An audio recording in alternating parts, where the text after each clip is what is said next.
Tangan macam mana? Tangan hakiki kata dia. Ayat tu pun bukan ayat mutasyabihat kata dia. Ayat tu ayat hakiki. Tangan-tangan lah. Oh. Tangan apa kata dia? Tangan yang layak. Memang dia kata kalau kita kata ada makna tangan yang layak, kata dia yang tu diistilahkan sebagai taktil lah. Ni nak sebut Wahabinya. Dia argue kita. Dia kata itu mengkosongkan makna Quran yang asalnya. Kalau katalah wajhu, yadu, ada lafaz tu dalam Quran, dia kata kalau kita mengartikan mesti ada makna muka yang layak. Makna muka yang layak kalau betul fahaman itu. Dengar elok ayat. Pasal dia bukan muka, tapi mesti ada makna muka. Tapi kalau muka yang layak, maksudnya dia ialah muka. Faham muka dia ialah komponen dan juzuk. Kalau makna muka, maksudnya bukan muka, tapi there is something there. Maksudnya there is a meaning there. What's the meaning? Mesti bukan makna face. Macam mana kita sebut Facebook? Dia ada makna face, tapi face pasal apa? We are facing it. That's all. Tapi mana face dia? Facebook bukan benda nak kita nak, bukan benda bertokok bahasa itu. Yang kita boleh face, yang kita duk face tu laptop, handset, Android. Itu yang kita face, bukan kita face book tu. Bukan book pun. Boleh faham saya sebut apa? Pasal saya nak isyarahkan, bukan makna muka yang layak. Bukan muka yang layak, tapi ada makna muka yang makna yang layak. Kalau macam mana pun apa saya nak sebut tuan-tuan adalah tu istilah dia sebut, kalau sebut ke asalnya ke Wahabi tadi, yang dia memang kaedah dia memahamkan apa yang ada dalam Quran, lafaz-lafaz yang istilahnya mutasyabihat ini, atau apa ulama tafsir bahas, yang istilah kita berbicara ni yang ada menyerupai baharu. Mereka memahamkan ayat Quran tersebut dengan faham mentah-mentah. Dengar saya sebut bahasa tu. Istilah faham mentah-mentah ni apa? Kalau dalam Quran ada sebut muka, dia faham macam mana? Muka. Kalau dalam Quran ada sebut tangan, dia faham macam mana? Tangan. Dia punya syarahan dia kata macam ni. Tangan kita, tangan Allah, tangan Allah. Tangan Allah dengan tangan kita bukan nak sobat. Jadi dia tak menserupakan tangan, tapi mensabitkan tangan ke Allah Ta'ala. Bila ada tangan, ada muka, ada mata, berada di aras, dah ada muka, ada tangan, ada mata, tuan-tuan, cuba combine kan, takkan tak bercantum. Jadi muka, tangan dan mata apa tu, dia memahamkan juzuk dan anggota. Jadi berarti Allah Ta'ala ni diri dia tersusun daripada sesuatu. Itu salah. Memahamkan berjuzuk, memahamkan berjusun dari kombinasi antara sesuatu dengan sesuatu, walaupun bahasanya kombinasi yang layak. Biar benar. Benda yang berkombinasi macam ni, yang bersusun, berjuzuk anggota ni makhluk.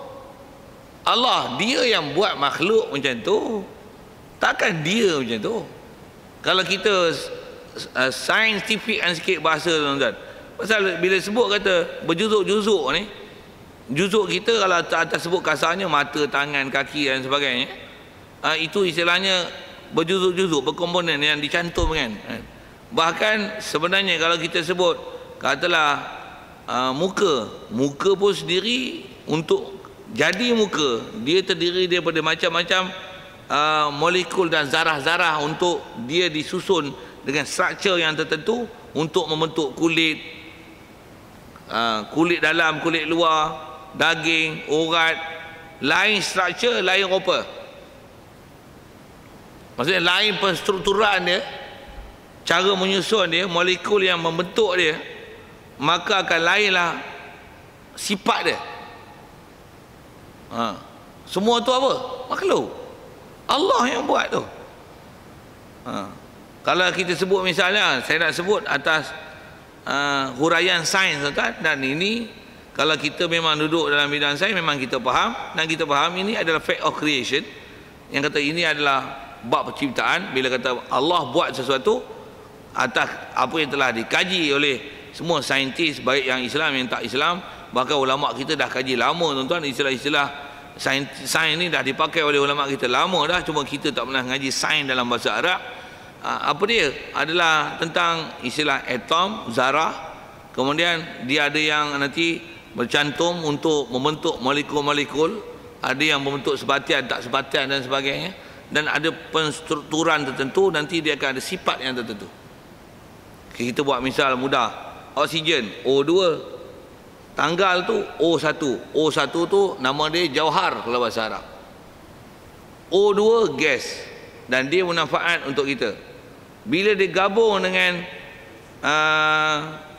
CO2, carbon dioxide, dia tak sesuai, tak guna untuk kita, tapi diguna oleh tumbuhan. Ciri dia lain. Bila O2 dia ringan, tapi CO2 carbon dioxide dia berat. Pasal carbon dioxide dia duduk di bahagian bawah ni, bahagian atas tak ada carbon dioxide. Syarah tu panjang cerita tu. CO2, lagi CO, carbon monoksida. Oh, yang ni gas ni beracun. CO3, carbon trioxide, gas dia macam ni. Sagi campur itu ada campur dengan karbon, kalau campur dengan lain pula. Tu H2 dengan O, jadi air. Itu kita cerita O ya tuan-tuan. Siapa yang kombinasikan dia? Kena ada ilmu banyak ilmu tu. Kita tahu H2O, CO3, saya tahu dah CO3 karbonat. Betul ke? SO4 sulfat. Kerti lah saya. Kita pun ngaji sekolah kebangsaan juga dulu. Nak sebut apa tu? Itu ialah fact of creation. Itu kita sebut atas gas apa dan sebagainya. Bahkan batang tubuh kita ni sampai DNA dia ada structure dia. Jadi kalau kata Allah Ta'ala dia istilahnya bertangan, bermuka, membahasakan muka dan tangan yang layak, dan memahamkan jirim dan jisim, memahamkan ada istilah bertokor yang diguna bahasa sini. Bertokor, nanti dia akan mengisi ruang. Bila mengisi ruang pula tu, mesti dia bercantum antara satu komponen dengan komponen lain. Jadi apa makna baharu dan makhluk? Subhanallah. Walaupun bahasanya muka yang layak, tangan yang layak, sedangkan muka dan tangan atas makna juzuk dan komponen adalah tak layak pada Allah Ta'ala. Satu kalau dengar saya sebut bahasa tadi, muka yang layak tak betul, tapi dia mesti ada makna muka yang layak. Betul kan bahasa tu? Betul kan bahasa itu? Macam mana kalau saya buat bandingan lalu tuan-tuan, saya sebut mudah gini, macam kita mengaji. Apa lagi yang sebut mudah? Contoh saya sebut macam ni. Malaysia ada emas hitam. Apa makna emas hitam? Takkan nak kata emas hitam yang layak untuk jadi emas. Bodoh. Faham tak saya sebut apa? Emas hitam apa? Dia ada makna yang layak. Emas hitam adalah petroleum. Bukan emas, bukan emas, tapi pasal ada value. Satu dipanggil emas. Macam sebut emas putih. Ada ke emas putih kan? Bukan emas putih lah. Bukan emas putih. Disebut emas pasal dia ada value yang disalutkan ke emas, dengan sebab tu warna dia putih, platinum tu. Dia bukan emas. Surely bukan emas. Dia bukan emas. Dia bukan emas. Emas mesti emas lah, gold lah. Apa structure emas? Dah kita pula tak pandai lah. Diam je lah tu. Awak pun tak pandai cerita, tuan-tuan pun tak bererti. Bagus, sama-sama tak erti. Kita ilmu kimia bukan tinggi mana. Takat cerita H2O, CO3, tu boleh lah. Mai tinggi sikit, tak erti. Karbohidrat, macam mana formula karbohidrat? C6, H12, O6. Tak tahu. Saya pandai lagi kalau itu. Tuan-tuan tak erti. Karbohidrat, protein macam mana protein? Kita tengok baja tu pun tak erti nak baca. 15. Phosphorus, apa, natrium, nitrat. Ni. Kita nak baca baja tak pandai. Baja ni apa yang ni? Di tanah apa nak berubah baja apa? Baja apa? Itu pun tak pandai. Itu pun tak pandai. Demo boleh buat kilang, buat baja, boleh buat bahan apa nak buat. Yang ni gemuk, yang ni nak ikut. Yang ni apa sakit apa? Ni daun macam ni nak bubuh bahan apa? Ni nak bubuh bahan apa? Kita zero pengetahuan nak tu. Tahu beli je, bubuh je. Apa tak tahulah baja elok. Sikitlah saya sebut tu kan. Saya dah sebut apa? Kita punya pengetahuan tentang ilmu kimia gitu tak ada. Macam mana pun saya sebut Itulah istilahnya, kalau sebut ulama itu istilahnya jirim. Itu yang kalau kata mengisi ruang, jirim. Kalau dia ada structure tu, molekul tu, atau dipanggil zarah, ataupun dengan istilah lain disebut jauhar. Bila dia bercantum-cantum tu nama dia jisim. Bahasa tu tuan-tuan ulama dah pakai kat 1000 tahun dulu lah. Kita baru ngaji sains tergih-gih pun berapa tahun ni lah. Dema dah sebut istilah tu beribu tahun dulu. Beribu tu maksudnya selepas zaman Rasulullah tu, ulama zaman ilmu Islam berkembang menceritakan apa yang tak layak pada Allah Ta'ala, bahasa-bahasa tu telah dipakai. Tu yang bahasa kapung sikit diguna bahasa ni, bahasa Patani. Benda baharu ni tokor. Bunyi tokor okay. Tokor ni bahasa kapung. Tu saya guna bahasa objek. Bila objek ada small object, betul tak? Ada big object. Surely bila small object, maksudnya molekul yang membentuk objek itu sikit. Dia punya kuantiti dia sikit, satu dia small. Bila dia besar, maksudnya kalau kata kuih donat kecil dengan kuih donat besar, the same kuih donat, tapi pasal apa dia jadi besar dan kecil? Pasal molekul yang bercantum dengan dia sikit, yang besar molekul yang bercantum dengan dia banyak kuantiti dia, satu jadi besar dan kecil. Jadi besar dan kecil bukan disebabkan oleh apa, melainkan bilangan kuantiti molekul. Pula tu kalau saya dah sebut donat tu, ada donat lembut, ada donat keras. Pasal apa donat keras dan lembut? Pasal apa struktur yang digunakan untuk bancuh dia. Lebih tepung macam ni, lebih ayam macam ni, lebih telur macam ni, lebih margarin macam ni, lebih dia punya yeast macam ni, lebih macam ni, macam ni. Lain yang lebih, lain sifat. Itu semua makhluk. Subhanallah. Allah subhanallah. Subhanallah. Itulah nama baharu. Satu nak kenal Allah, kenal makhluk. Mau kenal baharu. Allah mukhalafah li hadis. Satu ulama syarah kita dengan benda-benda yang macam tu istilahnya disebut sini. Cuma bahasa kapur tuan. Tok guru pula petani lah, bukan ngaji sains macam kita pernah mengaji. Tokor. Tak faham lah tokor. Kita nak sebut tokor tu berapa kali ya. Baik, jadi antara benda sifat baharu ni bertokor. Bila bertokor ni kalau bahasa Arab dipanggil jerm. Apa dia jerm? Dia ialah matter. Matter mesti occupy space. Bunyi orang putih kita berhati sikit-sikit, itulah tumpang orang punya bahasa. Matter dia mesti occupy space, dia mesti mengisi ruang. Jadi apa-apa yang mengisi ruang tu dia panggil bertokor. Bila bertokor bertempat, dia mesti mengisi ruang, mesti dia akan apply, dia duduk dalam space, occupy space, duduk dalam space. Pasal kita ni space pun atas yang mata kita kata dia ialah space, sebenarnya dia bukan space, sebenarnya macam-macam penuh dalam ni. Cuma dia bentuk benda halus, benda kecil, benda gas, yang bila kita bergerak mana kita pergi, yang kosong itu akan diisi oleh apa yang objek yang kita lalui, yang kita tempuh tu. Yang tu yang menyebabkan nanti ada istilah tekanan, pergerakan angin, suhu, menyebabkan ada tekanan rendah, tekanan tinggi, macam-macam nak sebut bahasa sains, dia bersangkut macam-macam. Macam mana pun nak cerita apa tu, makhluk tu Allah yang buat tu, takkan Allah macam tu. Kita nak ambil itu je. Pasal kita dah faham makhluk macam tu, susah payah faham makhluk. Apa kaedahnya? Allah subhanallah, tak mungkin macam tu. Yang tu yang ulama ajar ke kita, kenalkan Allah Ta'ala dengan kenal makhluk. Cuma nak kenal makhluk tu lah, kalau bahasa lama sekali lagi sebut tokor. Saya sebut dengan molekul apa-apa tadi, tuan-tuan tak boleh sebut tu, tuan-tuan nak sebut guna bahasa apa saya tak tahu lah. Pasal itu bahasa sains, ni bahasa kapung. Tuan-tuan bahasa kapung tak kerti, bahasa sains tak kerti. Tu kerti apa? Tu yang bodoh ikut Wahabi ya? Orang Ta'ala ada muka-muka yang layak tu. Lah, benda yang tak sepatutnya disebah pada Allah Ta'ala pun mengangguk, mana boleh, mustahil. Baik. Dan dia kata zat Allah Ta'ala, diri Allah Ta'ala ni tak bertokor. Bahkan zat Allah nak bicara zat dia, bukan diri kita nak bicara zat Allah Ta'ala. Pasal Allah Ta'ala kita tak bicara zat dia, tak bicara di mana dia. Tak bicara zat maksudnya dia apa. dibuat pada bahan apa, di mana dia, macam mana rupa dia, tak bahas. Dan tak ada kemampuan bahas. Satu ulama kita ajar, kenapa pula tak boleh bahas? Jawab tanya elok. Kita ada roh kat badan kita, kita ada roh tak sekarang? Ada. Macam mana rupa roh kita? Roh kita daripada bahan apa? Api, angin, air, tanah. Di mana roh kita kat badan kita? Di tangan kah? Di otak kah? Di kaki kah? Di tuah kah? Di seluruh badan kah?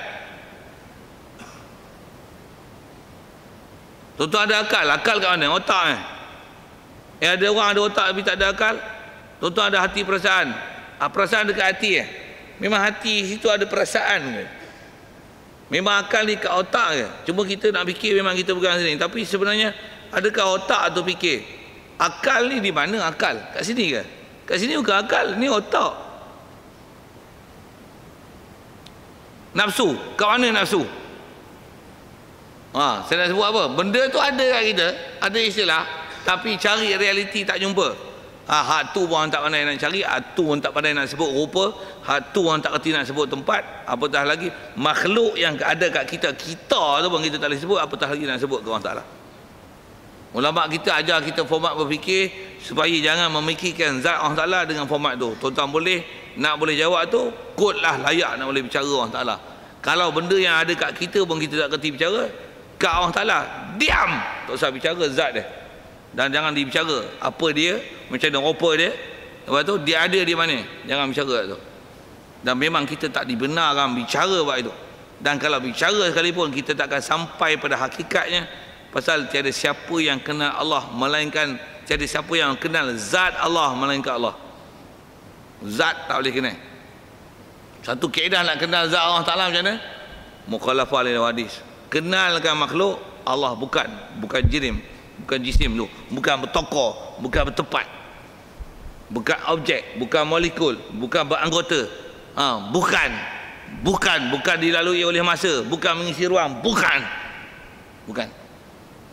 Mana yang tak layak tu nafikan.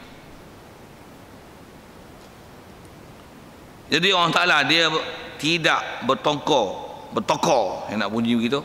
Lepas tu tidak bertempat. Satu, apa-apa faham Allah Ta'ala bertempat, sama ada memahamkan Allah Ta'ala di arash, di langit, di mana-mana pun salah juga.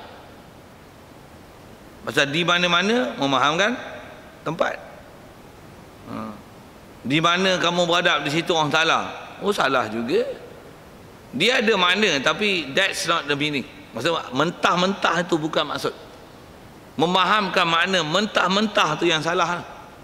Pasal memahamkan makna mentah-mentah itu istilahnya mensabitkan baru. Pasal apa? Memahamkan pihak tu, memahamkan arah.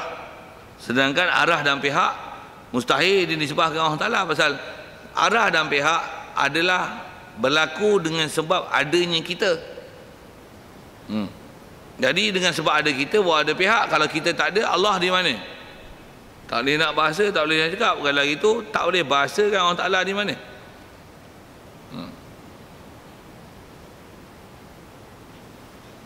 Baik.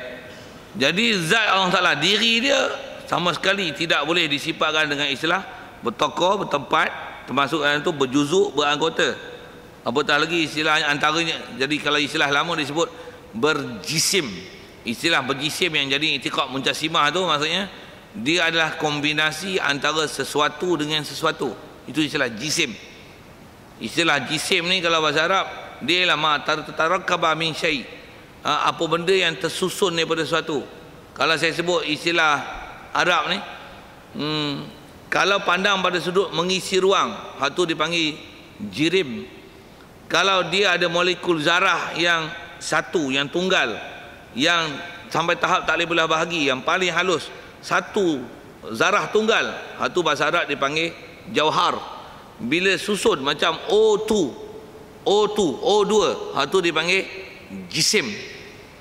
Hal tu panggil jisim. Allah Ta'ala mustahil jauhar, mustahil jisim, mustahil jirim. Dan bila dia O2 gas, bila H2O air bila panas melampau suhu lebih daripada 100 darjah Celsius, dia akan jadi gas. Jarak antara H2O dengan H2O dia jauh, renggang, dia akan boleh bergerak bebas dalam bentuk gas. Bila dia sejuk, terkondensasi jadi bentuk air, dia bentuk cecair. Sejuk lagi rapat, molekul-molekul dia akan jadi ais, pepejal. Ini apa? Arad. Mustahil sifat-sifat macam tu pada Allah Ta'ala. Satu sifat makhluk. Saja syarah sains sikit. Nak syarah bahasa kapung, tak tahu, saya tak pandai bahasa kapung tu. Tak ada pun bahasa kitab, bahasa-bahasa macam tu. Nak syarah apa ni? Nak kata itu adalah istilahnya sifat makhluk. Apa dia? Berubah. Sat jadi pepejal, cecair, gas. Allah gitu. Tak, itu makhluk. Allah buat makhluk macam tu. Itulah pahaman Kristian. Dia kata Allah, Father of God, God Father, God Mother, God, Son of God ni, pasal kata dia macam dia boleh berubah-ubah. Sat jadi bapa, betul, menjelma dekat Maryam, lepas tu menjelma pula kat Nabi Isa, lepas tu mengikut pahaman mereka Nabi Isa dibunuh, Tuhan kembali ke jadi asal. Sesat, antara sesat manusia buat ketuhanan macam Kristian tu lah. Cuma di kalangan orang Islam kita, dia tak sesat jadi Kristian tu, tak jadi Kristian. Tapi kalau Allah Ta'ala, dia ada faham macam tu dari sudut mengisi ruang, dia pun faham istilah bertokoh ni, berjirim, berjisim, beranggota, berjuzuk. Ada juga kesalahan etikad gitu walaupun tak faham macam Kristian. Okey. Jadi zat Allah Ta'ala mustahil istilah disebut ni bertokoh, berobjek, bertempat, mengisi ruang, berjuzuk, beranggota, subhanallah. Dan tidak menyerupai Allah Ta'ala dengan baharu pada sifat. Tak serupa baharu pada sifat. Pada sifatnya sifat baharu. Okay. Baca tak habis tu. Tidak menyerupai Allah Ta'ala dengan baharu pada sifatnya sifat baharu. Okay, jaga tu. Baharu tu makhluk lah maksudnya. Apa-apa sifat baharu, sifat makhluk, kalau itu sifat ke Allah Ta'ala, dibahasakan juga sifat. Jangan fahamkan ke Allah Ta'ala macam mana huraian sifat pada baharu. Boleh faham tak tu fakta tu? Misalnya kita mendengar, Allah Ta'ala mendengar sifat. Mendengar bukan istilahnya bertokor, bertokor ialah telinga. Allah Ta'ala melihat, dia bukan bermata, tak? Dia melihat. Mata mustahil daripada Allah Ta'ala, telinga mustahil daripada Allah Ta'ala. Pasal telinga dan mata adalah istilahnya tokor kalau bahasa kampung ni. Dia lah objek, dia lah komponen, dia adalah istilahnya juzuk. Dia nanti ada istilah penstrukturan molekul yang akan bercantum, ada kombinasi. Hal tu mustahil daripada Allah Ta'ala. Itu istilah juzuk tadi. Asal nak sebut ialah tentang sifat tu. Jadi Allah Ta'ala tak menyerupai dengan sifat makhluk. Jadi kalau kata sifat, kita mendengar, Allah Ta'ala mendengar. Okey, mendengar bukan tokoh, bukan molekul. Mendengar ialah sifat. Jangan faham sifat dengar Allah Ta'ala dengan kita sama sifat dengar. Itu salah. Adapun bahasa mendengar betul. Pasal memang kita dengar, Allah Ta'ala dengar. Cuma apa dengar Allah Ta'ala? Dengar Allah Ta'ala bukan dengar alat lah tu. Dan mendengar Allah Ta'ala bukan hanya terhenti di atas dengar gelombang bunyi yang frekuensi kita. Kita dengar frekuensi kita je. Kita tak dengar frekuensi semut dan frekuensi radio yang ada keliling kita ni. Berapa hertz, megahertz, FM, AM, apa kalau guna dengan megahertz gitu, frekuensi handset tak tahu, Nokia, macam-macam nama lah ni, nak sebut tak mana ya, Celcom, Altel, Enoch, Red One, apa lah, macam-macam nama yang tu kalau tuan-tuan boleh dengar semua, mampus gila tu sebaik tak boleh faham dan tak boleh dengar. Dan surely Allah Ta'ala mendengar bukan mendengar gelombang saja. Dan mendengar dia bukan dengan lubang telinga, oh subhanallah, subhanallah. Macam mana pun nak faham apa. Sifat mendengar, asal nak sebut tentang sifat tu, sifat dengar kita, sifat dengar Allah Ta'ala adalah berbeza. Sikit kalau saya sebut, beza tahu mana. Yang ni yang kalau atas bahasa macam ni, Allah mendengar yang layak, kita mendengar dengan kita. Itu baru betul. Pasal bab sifat mesti sifat yang layak. Muka kita, muka Allah, muka yang layak. Itu tak betul. Pasal muka bukan sifat. Muka ialah komponen. Muka ialah bahasa kampung benda bertokor. Muka benda bertokor, tangan benda bertokor. Tak ada istilah tangan yang layak untuk Allah Ta'ala. Muka yang layak tak betul. Pasal muka benda bertokor. Mendengar yang layak betul, pasal mendengar sifat. Wahabi dia sesat sini. Pasal dia kata macam mana Allah Ta'ala mendengar, macam mana Allah Ta'ala melihat. Kita pun mendengar dan melihat. Tentulah Allah Ta'ala mendengar dan melihat yang layak dengan Allah Ta'ala. Itu betul, itu betul. Jadi Allah Ta'ala ada muka, kita ada muka. Allah Ta'ala ada tangan, kita ada tangan. Tangan Allah Ta'ala, tangan dan muka yang layak lah. Itu tak betul, itu tak betul. Dia kias tu, kias bodoh. Kiaskan benda bertokor, benda yang objek dengan sifat. Berbeza kan? Dan Wahabi meletakkan pahaman muka, tangan tu dengan tauhid asma' wa sifat. Dia kata itu adalah sifat Allah Ta'ala. Allah Ta'ala sifatkan diri dia ada muka. Lah, muka bukan sifat lah. Muka adalah tokoh. Bahasa kapur tu kan. Muka adalah tokoh kan. Tangan adalah tokoh. Mata adalah benda bertokoh. Faham bahasa tokoh lah? Saya dah sebut beberapa kali tokoh. Tangan adalah objek, muka adalah objek.